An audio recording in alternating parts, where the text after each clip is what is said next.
Hey guys, today we're going to run through the steps on how to restore your wallet in Klever K5 using your 12 words. So firstly, install the Klever K5 wallet.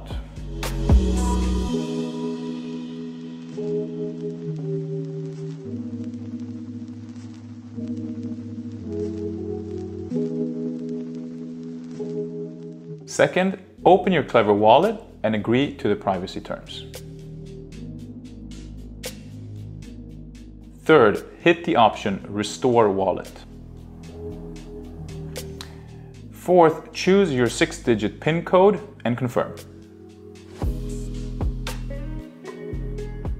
Fifth, enter your 12 words to restore your wallet.